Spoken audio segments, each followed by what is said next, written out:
হরে কৃষ্ণ, জয় রাধে গোবিন্দ। শুভ সকাল বন্ধুরা। আজ বৃহস্পতিবার, তাই ভোগের আয়োজন চলে এই যে বসিয়ে দিয়েছি। আমি কড়াইয়ের মধ্যে গোবিন্দভোগ চাল আর সোনামুগের ডাল ভালো করে ধুয়ে ঘি আর সর্ষের তেল দিয়ে ভালো করে কষে নিয়েছি। কাঁচা লঙ্কা, তেজপাতা, সাদা জিরে ফোড়ন দিয়েছি।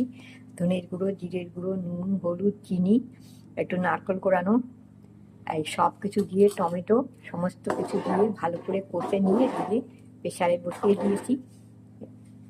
আর এবারে কাশ্মীরি লঙ্কার গুঁড়ো দিতে ভুলে গেছি, কাশ্মীরি লঙ্কার গুঁড়ো দিয়ে দিলাম।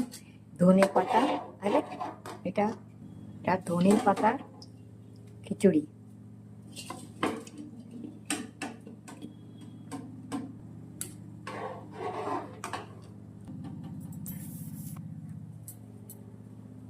আরও ধনে পাতা দিয়ে দিলাম, ধনে পাতার খিচুড়ি করলাম।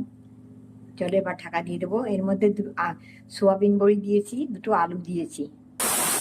এবার নামিয়ে দেবো। চিনি দিয়ে দিয়েছে, জল দিয়ে ঠান্ডা করে নামিয়ে নেবো। এই যে ধনে পাতা হয়ে গেছে, এবার ডেকচিতে ঢেলে দেবো।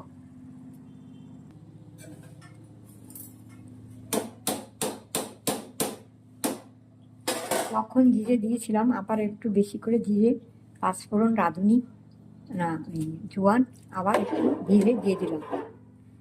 চাল করার সময় সব কিছু দিয়েছি, এখন আবার একটু জোয়ান, জিরে, পাঁচফোড়ন ভালো করে ভেজে দিয়ে দিলাম। আমার হয়ে গেছে প্রায়। এবারে কপি ভেজে দেবো, পনির ভেজে দেবো।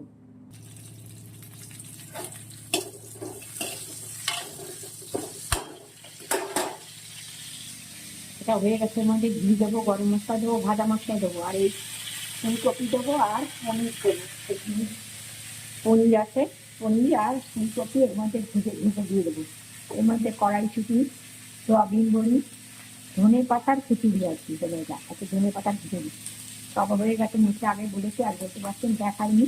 এবারে পনির আর ফুলকপি ভেজে এর মধ্যে দিয়ে দেবো, ঘি দেবো, গরম মশলা দেবো। মানে আমার এই ইয়েটা গন্ডগোল করছে, তো আমি দেখাতে পারবো কিনা জানি না। এই ভাজা মশলা আর গরম মশলা দিয়ে দিলাম।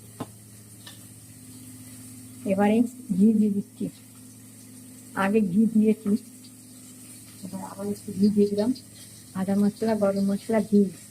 এবারে এখানে ফুলকপি ভাজছি, ফুলকপি আর পনির ভেজে এর মধ্যে দিয়ে দেবো। বারবার বলছি, ফুলকপি আর পনির এর উপরে ভেজে দিয়ে দেবো। কেন এই ভিডিওটায় বড্ড গন্ডগোল করছে, আটকে যাচ্ছে, সেজন্য মুখে বলে দিলাম। এর মধ্যে ঘি, গরম মশলা, ভাজা মশলা দিয়ে দিয়েছি, আর একটু ধনে পাতা কুচিয়ে দেবো, আর এই কপি আর